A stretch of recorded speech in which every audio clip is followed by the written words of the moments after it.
नमस्कार. Cooking time मराठीमध्ये सर्वांचे मनापासून स्वागत. कोबी म्हटलं की लहान मुलंच काय मोठे सुद्धा नाक मुरडतात. म्हणूनच आज मी तुम्हाला कोबीपासून भन्नाट असा नाश्ता बनवून दाखवणार आहे. दही, सोडा, इनो कशाचाही वापर न करता अगदी फटाफट हा नाश्ता तुम्ही तयार करू शकता. खाताना कळणार सुद्धा नाही हा नाश्ता कोबीपासून तयार केलेला आहे. इतका भन्नाट होतो. सकाळच्या नाश्त्यासाठी, दुपारच्या जेवणासाठी किंवा टिफिनसाठी हा नाश्ता तुम्ही तयार करू शकता. रेसिपी खूप सोपी आहे. आवडली तर चॅनलला सबस्क्राईब करा आणि रेसिपीला एक लाईक नक्की करा. नाश्त्यासाठी इथं मी उभा पातळ चिरलेला कांदा घेतलेला आहे. यानंतर उभा पातळ चिरलेला कोबी घेतलेला आहे. कोबी आपल्याला स्वच्छ धुवून नंतरच पातळ असा कापून घ्यायचा आहे. आता व्हिडिओमध्ये जी वाटी दाखवली आहे या वाटीने 2 वाटे इतका कोबी घेतलेला आहे. 1 वाटी इतका पातळ चिरलेला कांदा घेतलेला आहे. आता हे चिरलेला कांदा व कोबी आपल्याला एका बाउलमध्ये काढून घ्यायचा आहे. यानंतर यामध्ये आपल्याला अर्धा चमचा जिरं घालायचं आहे. यानंतर 1.5 चमचा इतका आपल्याला गरम मसाला घालायचा आहे. याऐवजी तुम्ही चिकन मसाला, मटन मसाला घातला तरीही चालेल.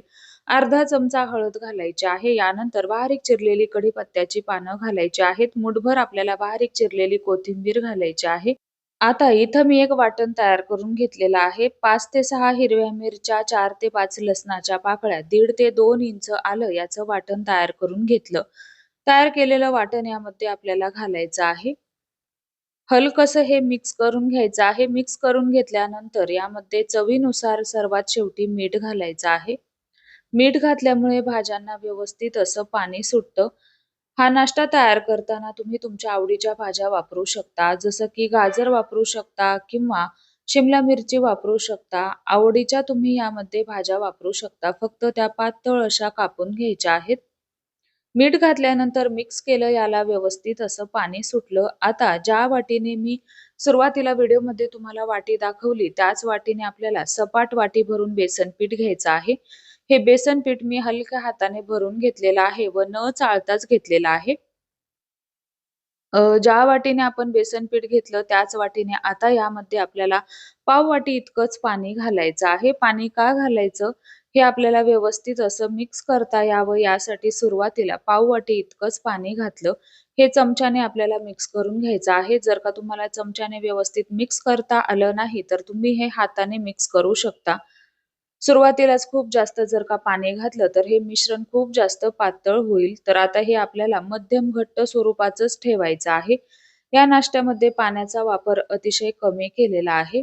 व्हिडिओच्या शेवटी मी तुम्हाला सांगेन किती पाणी वापरलं. आता यामध्ये अर्धी वाटी गव्हाचं पीठ घातलेलं आहे. गव्हाचं पीठ वापरल्यामुळे हा नाश्ता छान असा पोटभरीचा तयार होतो.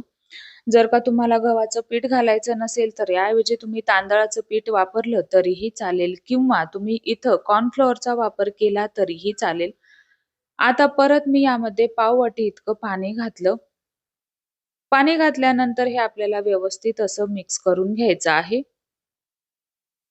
तर व्हिडिओमध्ये तुम्हाला दिसत असेल अशा पद्धतीचं हे मिश्रण तयार व्हायला हवं. मध्यम घट्ट स्वरूपाचं इथं मी ठेवलेलं आहे. तर आता नाश्ता बनवायला घेऊ. तर आता गॅसवरती इथं मी रेग्युलर आपला डोशाचा तवा घेतलेला आहे. नॉनस्टिकचा तवा घ्यायचा आहे जेणेकरून हा नाश्ता खाली चिकटणार नाही. तव्याला व्यवस्थित असं तेल पसरवून घ्यायचं आहे. खूप जास्त सुद्धा तेल या नाश्त्यासाठी लागत नाही व व्हिडिओमध्ये मी जसं तुम्हाला नाश्ता बनवून दाखवत आहे, तसाच नाश्ता तुम्हाला तव्यावरती पसरवून घ्यायचा आहे. तुम्हाला जर का खूप घाई गडबड असेल, तर तुमच्याकडे जर का एक छोट्या आकाराचा नॉनस्टिकचा पॅन असेल, तर त्यामध्ये तुम्ही हा नाश्ता बनवला तरीही चालेल. आता व्हिडिओमध्ये जसं दाखवलं आहे, अशाच पद्धतीने तुम्हाला हा नाश्ता तव्यावरती पसरवून घ्यायचा आहे. हलकसं आपल्याला यावरती तेल सोडून घ्यायचं आहे. गॅसची फ्लेम सुरुवातीपासून शेवटपर्यंत आपल्याला बारीकच ठेवायची आहे. दोन्ही साइडने हा नाश्ता व्यवस्थित असा आपल्याला खरपूस भाजून घ्यायचा आहे. नाश्ता भाजण्यासाठी थोडासा वेळ लागतो. हा नाश्ता भाजण्यासाठी मला जवळपास 10 ते 12 मिनिटं लागली. गॅसची फ्लेम बारीकच ठेवायची आहे. जर का हाय ठेवली तर हा नाश्ता आतून कच्चा राहू शकतो व पोटाला त्रास होऊ शकतो. तर आता इथे पहा व्हिडिओमध्ये जसं तुम्हाला दिसत आहे अशाच पद्धतीने मी हा सगळा नाश्ता तयार करून घेणार आहे. एकदा या पद्धतीने तुम्ही नाश्ता तयार करून पहा. चवीला इतका भारी लागतो. खाताना कळत सुद्धा नाही की हा नाश्ता कोबीपासून तयार केलेला आहे.